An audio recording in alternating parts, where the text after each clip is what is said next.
2007년 9월 15일 오전 호주 멜버른 서든크로스역 엘리베이터 앞에서 한 여자아이가 울면서 엄마를 찾고 있었습니다. 사람들은 기차역에서 엄마를 잃은 아이가 걱정되어 경찰에 신고했고, 곧바로 도착한 경찰은 아이의 신원을 확인하기 위해 소지품을 뒤져봤으나 신원을 확인할 물건이 발견되지 않아 입고 있던 옷의 메이커 이름인 작은 호박이라는 별명을 붙여주었습니다. 경찰은 아이와 의사소통을 해보려 했으나 영어를 잘 하지 못해 중국어를 통역해줄 통역사를 불러 신원을 조사해봤습니다. 이틀 뒤인 9월 17일 월요일, 경찰은 작은 호박의 신원을 확인해본 결과 아이는 아버지와 함께 뉴질랜드 오클랜드에서 호주 멜버른으로 오는 비행기를 타고 왔다는 사실을 알게 되었습니다. 그런데 경찰은 이 아이가 아버지하고 단둘이 멜버른에 온 것 같은데 자꾸만 어머니를 찾는 것이 이해가 되지 않았습니다. 아이가 어머니만 찾는 것도 이상했지만 부모의 신원을 확인한 결과 아버지 설레이는 54년생인데 반해 어머니는 올해 27세밖에 되지 않아 두 사람의 나이 차이가 많이 나는 것도 조금 의심이 가는 부분이었습니다. 설레이는 1954년 중국 허베이성에서 태어났습니다. 그는 어려운 가정 형편 때문에 부모를 따라 랴오닝성 푸순에서 생활했습니다.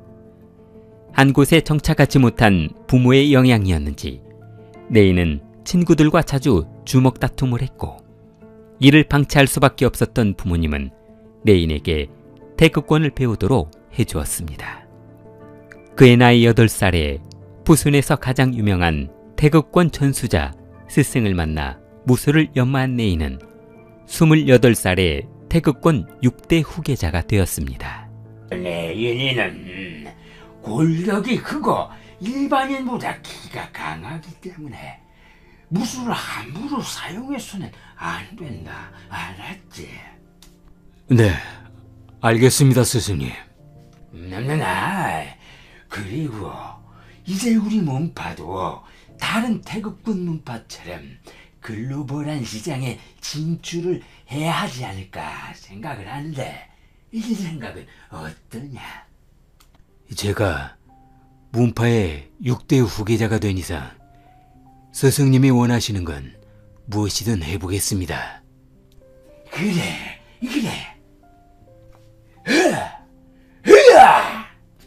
설레이는 전통 태극권 6대 후계자란 타이틀을 거머쥐며 랴오닝성에 무술체육관을 열어 많은 사람들에게 태극권을 가르치게 되었습니다. 그의 소문을 듣고 밀려드는 수강생들 때문에 체육관은 북새통을 이루었고, 많은 돈을 번 레이는 지인의 소개로 착한 아내를 만나 결혼했습니다. 얼마 후 한참 수업 중에 소문을 듣고 왔다며 태극권 고수와 한판 겨루어보겠다는 격투기 선수가 그를 찾아왔는데, 에이! 여기 관장 어디 있어? 좀 나와보라 그래봐. 아니, 저는 미친놈이 맞아 죽지 못해 안 들렸구나. 스승님이 얼마나 무서운 사람인지 모르고 저렇게 주둥이를 눌려? 야야야, 스승님이 장풍만 쏴도 따라 떨어질 것이 이만 자라가지고. 그때 제자가 스승인 레인의 사무실에 들어왔는데, 관장님, 저 밖에 누가 한판 뜨자고 찾아왔는데요? 에? 누가 찾아왔다고? 아니요. 찾아온 게 아니라요.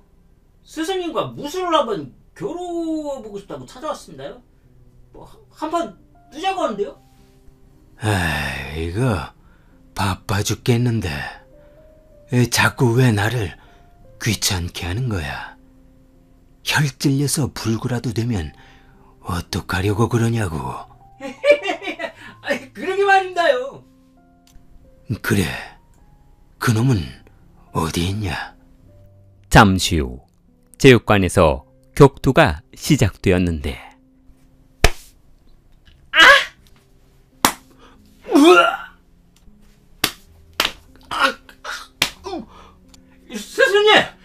스승님!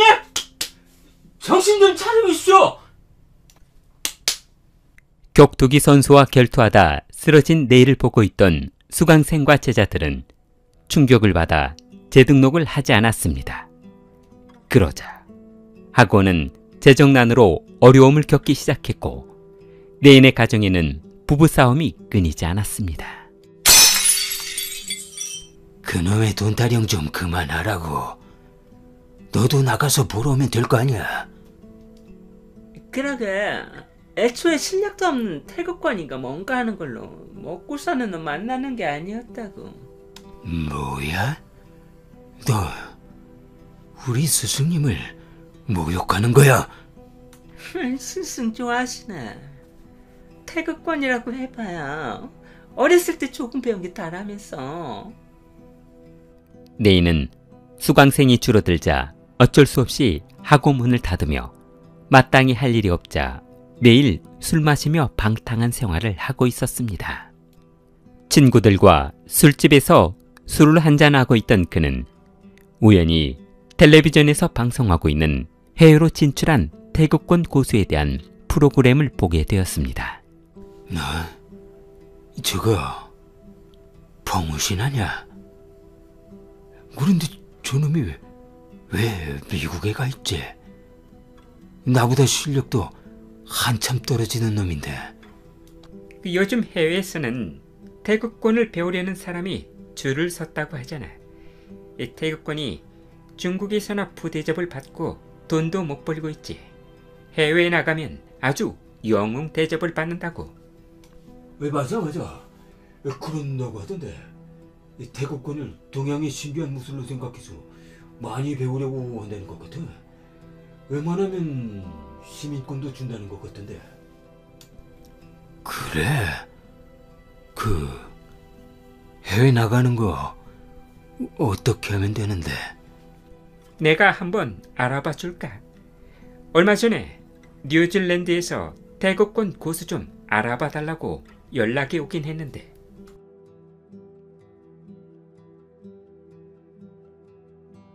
네인은 아내와의 불화로 이혼을 결심하며 뉴질랜드로 나가기로 마음먹었습니다. 그러나 딸을 놓고 가자니 와이프가 딸을 버리고 고아원에라도 맡기면 어떡하나 하는 걱정이 앞서다 보니 자신이 딸을 양육해야겠다는 생각을 했습니다. 그러나 그는 결국 자신의 미래를 위해서 혼자 뉴질랜드로 떠나고 말았습니다. 네인은 뉴질랜드에 도착한 후 처음부터 다시 시작한다는 마음으로 2년 동안 하루도 빠지지 않고 매일 오전과 저녁에 태극권 공연을 했습니다. 그 결과 태극권에 관심이 많았던 사람들이 몰려들기 시작했고 네인은 유명세를 타기 시작했습니다. 그렇죠. 팔을 이렇게 뒤로 돌리면서 앞으로 뿌려주면 되는 거죠. 그 태극권이 장풍도 나가고 그런 건가요? 뭐 영화 보니까 그러던데. 그건 영화에서나 가능하고요. 이건 그냥 심신을 단련하는 도구에 불과합니다. 뉴질랜드에 정착한 네인은 태극권 고수로 소문이 나면서 이곳저곳으로 강의를 다녔고 더 많은 사람들에게 전파해야겠다는 생각에 중화무술이라는 잡지를 만들어 차이나타운에 배포했습니다. 잡지에는 자신이 가르치는 태극권 내용과 무술 영화에 나오는 무술 동작을 설명하는 내용을 담고 있었습니다. 그의 잡지는 수많은 사람들의 호기심을 자극하며 불티나게 팔려나갔고 한동안 잡지 희귀 현상이 벌어질 정도였습니다. 네인은 잡지 판매 수익과 광고 수익으로 엄청난 돈을 벌자 뉴질랜드에 자가집을 구매했습니다. 그러나 돈 버는 것에만 집착했던 그의 잡지는 점점 무술 내용보다는 광고로 도배해 호기심을 갖고 중화무술 잡지책을 구매했던 사람들의 관심이 사라지게 되어 그의 사업은 실패했습니다. 그리고 그동안 모아두었던 돈을 모두 까먹게 되었습니다. 그는 잡지 판매로 많은 돈을 벌다 보니 태극권 공연에도 소홀했고 수강생들에도 소홀해 수입이 없어 먹고 사는 것이 문제일 정도로 생계가 막막해졌습니다.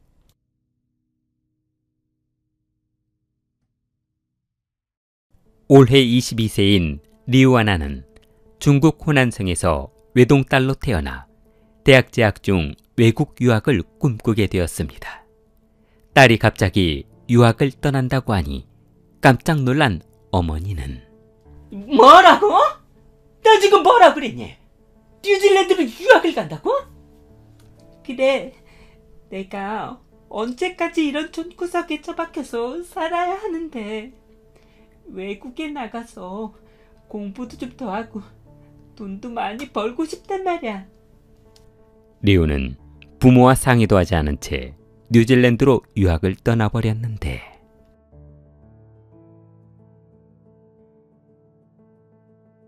아니, 왜 이렇게 안 나타나는 거야?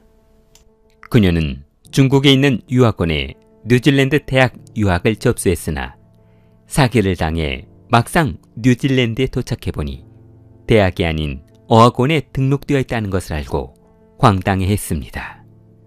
그녀는 6개월이 지나면 비자가 만료되어 불법 체류자로 분류되기 때문에 그 기간 내에 대학에 진학해야 하는 어려운 상황에 직면해 있었습니다. 이대로 중국으로 돌아가자니 친구들이며 가족들에게 놀림당할 것이 두려웠던 그녀는 어떻게든 뉴질랜드에 눌러앉을 방법을 찾아보기로 했습니다. 그러나 당장 먹고 살 것을 해결해야 했던 그녀는 아르바이트를 하던 중 사고를 당해 병원에서 입원 치료를 받으며 아까운 시간을 모두 날려버리고 말았습니다. 퇴원 후 계속 모텔에 머물다가는 가지고 있던 돈을 모두 써버릴 것이 걱정되어 장기 임대로 머물 수 있는 방을 알아보기로 했습니다. 잡지책을 뒤적거리던 리오는 유난히 싸게 나온 집을 보며 집주인이 중국인 같은데? 이게 중국인이 내놓은 집이잖아. 그리고 이 정도면 아르바이트에서 집세 내는 건 별 문제가 없겠는데?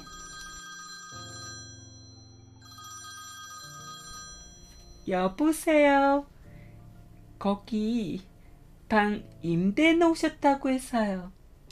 네, 방도 깨끗하니까 와서 직접 한번 보시죠. 내인의 집을 방문한 리오는 방을 보자마자 계약했고 어쩔 수 없이 비자가 해결될 동안 그 집에서 머물기로 했습니다. 이혼 후 혼자 지낸 지 수년이 지난 내인은 집안에 날씬하고 아름다운 아가씨가 들어오자 그동안 잠재했던 성욕이 꿈틀거리기 시작했는데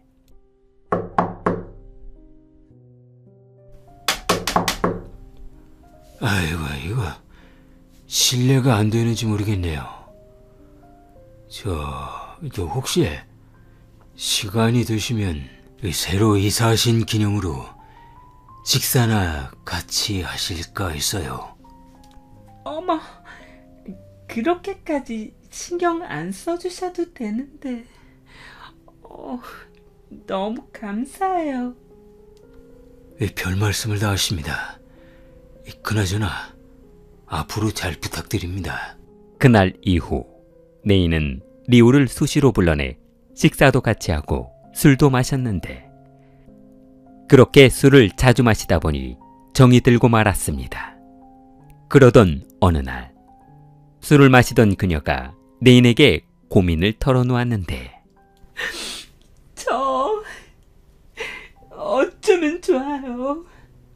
곧 비자가 만료돼서 중국으로 돌아가야 할 것 같아요. 뭐라고요? 그럼 대학은요? 아직 대학 진학도 못 하셨잖아요. 그러게 말이에요. 인생이 꼬이려니까 그럼 유학 사기꾼한테나 걸려들고 말이에요. 그때 한참 고민에 빠진 내인이 입을 열며 이거 이 방법이 아주 없는 건 아닌데 말이죠. 뭔데요? 뉴질랜드 국적을 가진 사람하고 결혼을 하면 영주권을 취득할 수 있어요. 결혼이요? 제가요? 누구하고요? 그리고 저는 아무 준비도 안 돼 있는걸요? 리우 양은 아무런 준비를 안 하셔도 됩니다. 제가 다 알아서 할 테니까요. 네? 아저씨가요? 리우 씨, 그러지 말고 저하고 결혼합시다. 저하고 결혼하면 영주권도 취득할 수 있고 대학에 다닐 수도 있어요. 레인의 설득에 넘어간 리오는 그와 동거를 시작했습니다. 두 사람은 26살의 나이가 차이가 났지만 모든 것을 극복하고 2003년에 결혼하기로 했습니다. 동거를 시작한 지 얼마 후 리오는 임신했고 딸 설천순을 출산했습니다.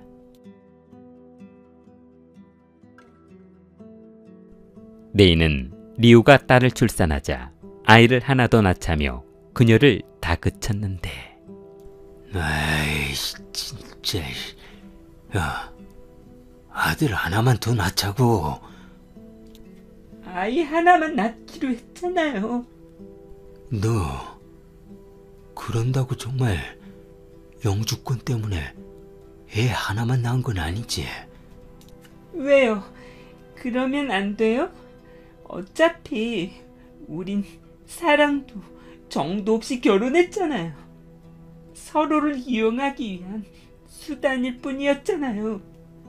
2006년 딸을 낳고 영주권을 취득한 리오는 뉴질랜드에서 그동안 꿈꿔왔던 유학 생활과 낭만적인 인생을 살고 싶어 했습니다.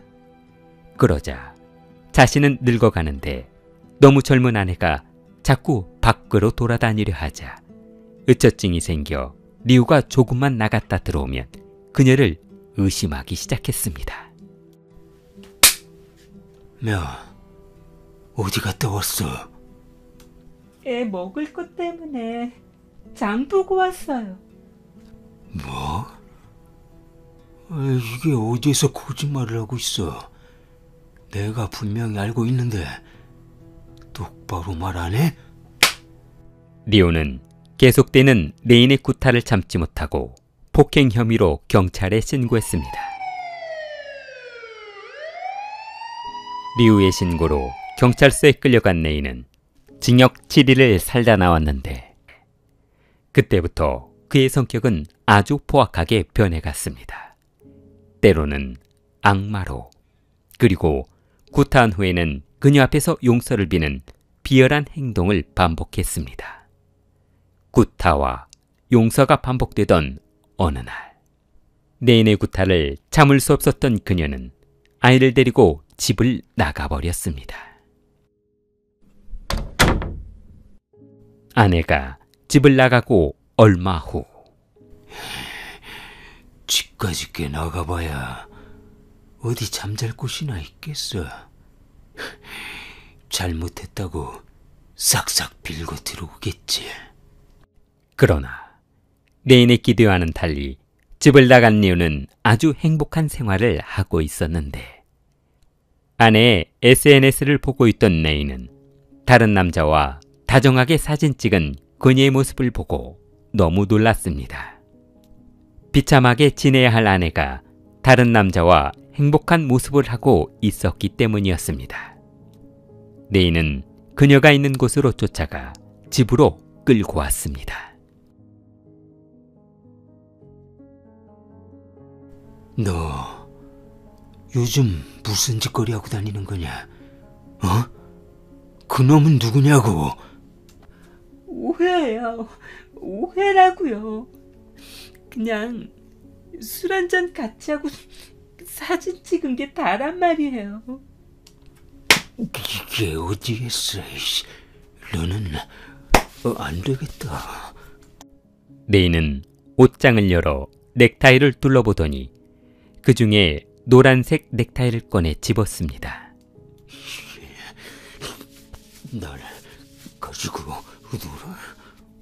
레이는 넥타이로 리우의 목을 조이며 다 죽어가는 거 비자가 없어서 쫓겨날 거 구해줬더니 나를 배신해? 잠시 후 리우가 숨을 쉬지 않자 힘들어. 처음부터 저런 환양년을 집에 들이는 게 아니었는데. 레이는 숨을 쉬지 않는 그녀의 팔과 다리를 묶어 자신의 승용차 트렁크에 집어넣어 버렸습니다. 레이는 딸을 보며 천순아, 옷 챙겨. 아빠랑 저 멀리 여행 가야 하니까 빨리 챙겨. 그날 밤 레이는 딸과 함께 집을 나와 호주로 떠나버렸습니다. 호주 기차역에서 혼자 있던 아이의 신원을 조사하던 경찰은 뉴질랜드 경찰에 사건을 의뢰하게 되었고, 레인의 집을 조사하던 경찰은 그의 아내 리우아난이 실종되었다는 것을 알게 되었습니다. 집안을 수색하던 경찰은 레인의 집에서 약 15m 떨어진 곳에 주차되어 있던 은색 토요타 자동차 트렁크 속에서 그녀를 발견했습니다. 그러나 그녀의 시신을 조사하던 경찰은 그녀의 빨간색 속옷에서 3명의 남성 DNA를 발견했고, 최근 그녀와 연락했던 남성들과 남편을 추적하기로 했습니다. 그리고 용의자로 가장 유력한 남편 설레인을 지명 수배했습니다. 이 소문은 전 세계에 있는 화교들에게 퍼졌고, 화교계에서도 그를 검거하는 데 도움이 될 수 있도록 식당과 숙박업소에 수배 천단을 뿌렸습니다.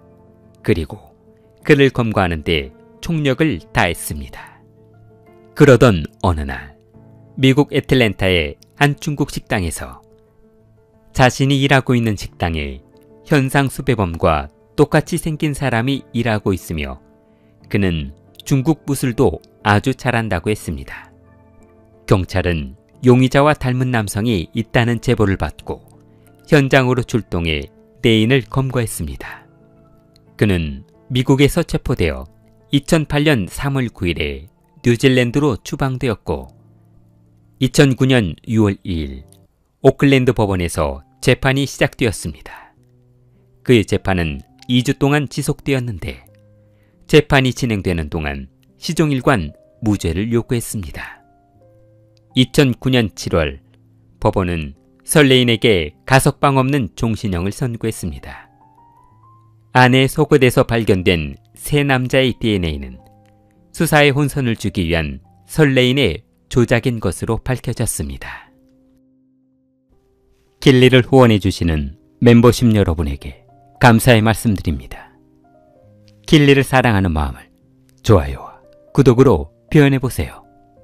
길리였습니다.